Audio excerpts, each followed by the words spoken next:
Is my voice audible? Yes, sir. Good evening, sir. Yeah, good evening. Yes, Mridula Awasthi. Mridula, kindly अपने बारे में कुछ बताइए. Sir, my name is Mridula Awasthi. I am from Shimla. I have done my studies from Convent of Jesus and Mary, Chelsea, Shimla. I have done my law from University Institute of Legal Studies, Shimla. And what's the family background, Mridula?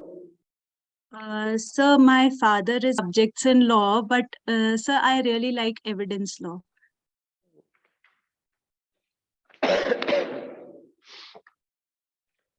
So, what is the basic difference between the terms fact and the fact in issue? So, as per the Indian Evidence Act, so fact means something which we can see, perceive through our senses, and something related to our mind as well. And so fact in issue is the issue between the parties, which is asserted by one party and denied by another. And what is the fact in issue in the criminal case? So it is the offense which has taken place. So the charges framed is the fact in issue in criminal case. So, is the judicial officer is competent enough to ask any irrelevant questions when it comes to the questioning to a party or to a witness? Yes, sir, the court can ask any question, whether it is relevant or irrelevant. But while delivering a judgment, only relevant facts has to be taken into consideration. Mridula, what do you understand by the word duly proved? So duly proved, when the court, according to a reasonable prudent man, thinks that it is proved, it is known as duly proved. So, is in Indian Evidence Act any process in reference to the concept of reliability is given? Sir, no, sir. The Indian Evidence Act is silent on the reliability. That depends upon the judge to decide whether the particular evidence is reliable or not.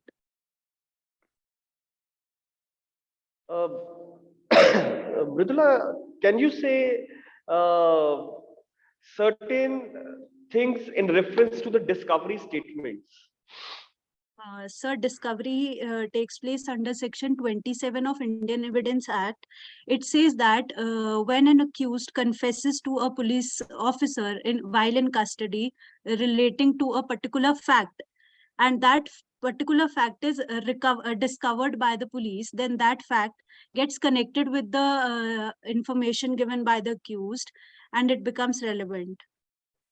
So, while recording any statement and to see whether that statement will be considered to be the discovery statement or not, is the person is required to be in the police custody, or Yes. any person can give any statement from which any fact can be discovered?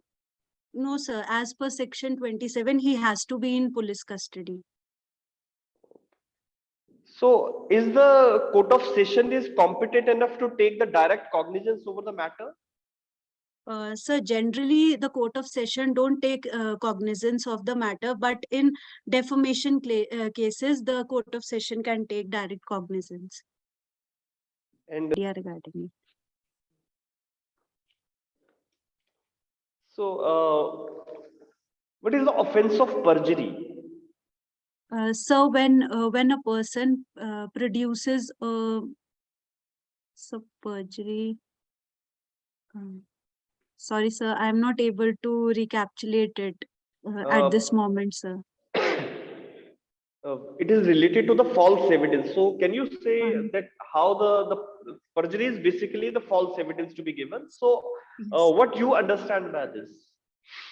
So when a witness in the court of law produces false evidence, then it is termed as perjury, and the court will take note of the fact, and a separate process will be initiated against him. So, when, for example, a person is appearing before the court and on oath he gives the false evidence, that is, he commits the offense of perjury. So, Yes, what will be the process of taking a prosecution against that particular person? Sir, the magistrate will put a complaint. The court will put a complaint in another judicial magistrate of first class before the judicial magistrate of first class, and the matter will be inquired into, and then a trial will be initiated against that person. Can you recall any provision which is dealing with this particular aspect? Section 195 read with section 341. 340. 340. Okay. Yes.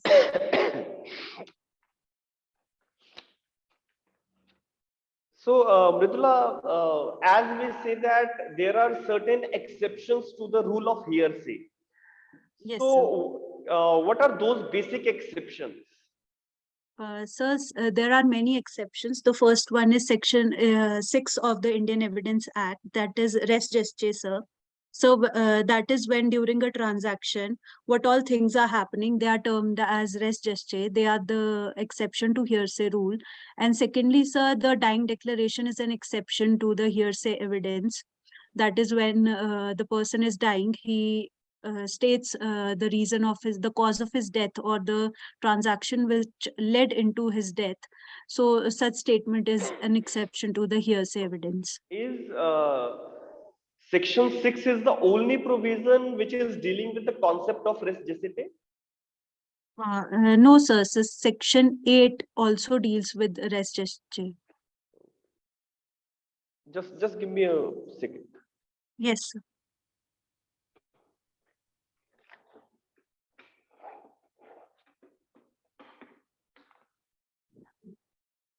But they cannot be proved before the court of law. Okay. Yes, sir. So, under which section the confessional statements will become relevant? Sir, section 27. Confession to a police officer, then only if the ingredients of section 27 are fulfilled, then it will be relevant. Or So section under 27 is only discussing about the concept of discovery statements. Yes. Yes, sir. So, and whether the person is making the confessional statement or even it is a non-confessional statement, if any fact is which is being disclosed by that person and the discovery is also related in that particular regard, so that will be relevant under 27. So, Yes, for example, a person, that is a police officer, has recorded a confession of a person and thereby the discovery is being done. That discovery will become relevant in 27. Okay. yes, sir. So, and in a case where the confession is given to a judicial magistrate, then Yes, in sir. which section it will become relevant? Sir, section 26. And a person, if he makes the confession, and or we can say if he makes a statement in which he is making the inculpatory statements, that is including his presence in the fact, and as well as he is making some exculpatory statements also. Yes, sir. So, in what regard the honorable court is going to deal with such kind of a situation? Sir, the court will have to take the inculpatory and the exculpatory part as a whole statement.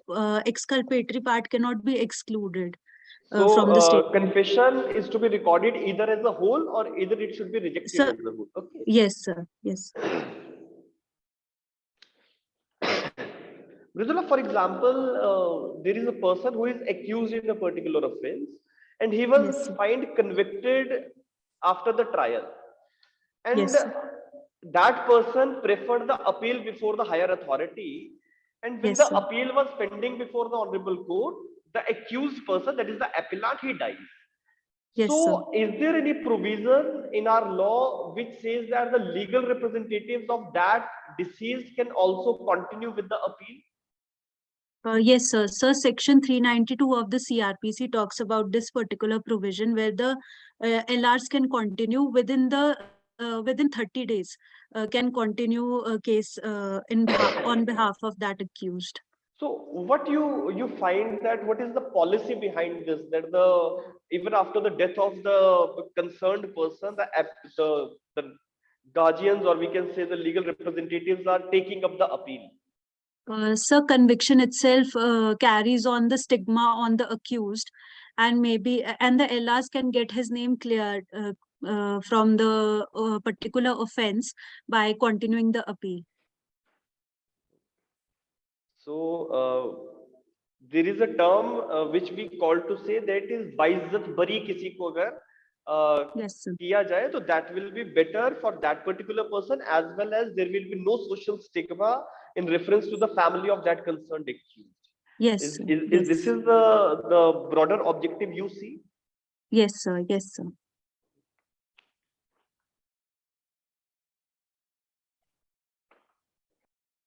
So culpable homicide is the genus and murder is its species.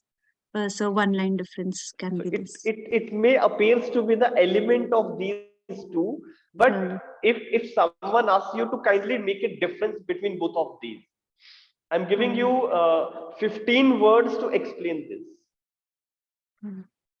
Or you can go to So, the extension of 20 words to the maximum. In culpable homicide, there is intention to cause the death, or the death is likely to be caused by the person. And in murder, if the four clauses of the section 300 are fulfilled, then the culpable homicide will become murder. Okay, so as far as it is 299, that is culpable homicide, and 300 is concerned, in both of these provisions, the first part is carrying the word intention. Yes, That sir. is, in the culpable homicide, section 299 also says that a person is having the intention to cause the death, and in Yes. section 300 part 1 also, it is the person has the intention to cause the death. So what is Yes. the basic difference in these two? Sorry, sir, I'm not able to recapitulate it.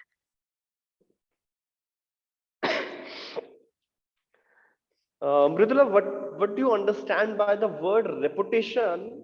And is a reputation is a primary element for the offense of defamation? Sir, reputation means general deposition of a person.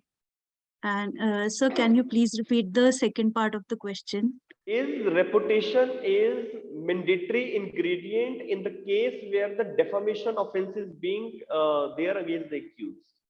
Yes, sir.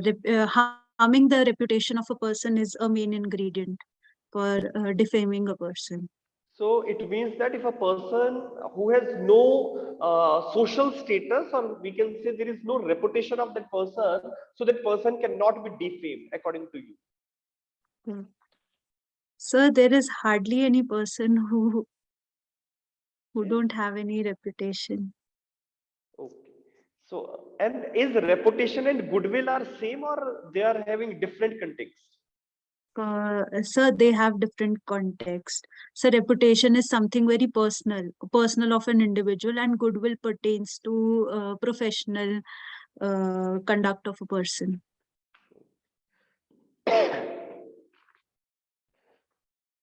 What is the basic difference between the cognizable and non-cognizable offense?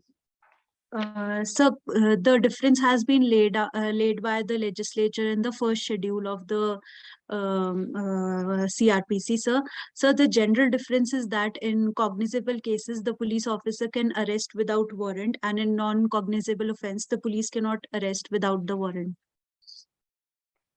So, for example, a police officer has conducted things in detail after this. Okay, thank you. Thank you, sir.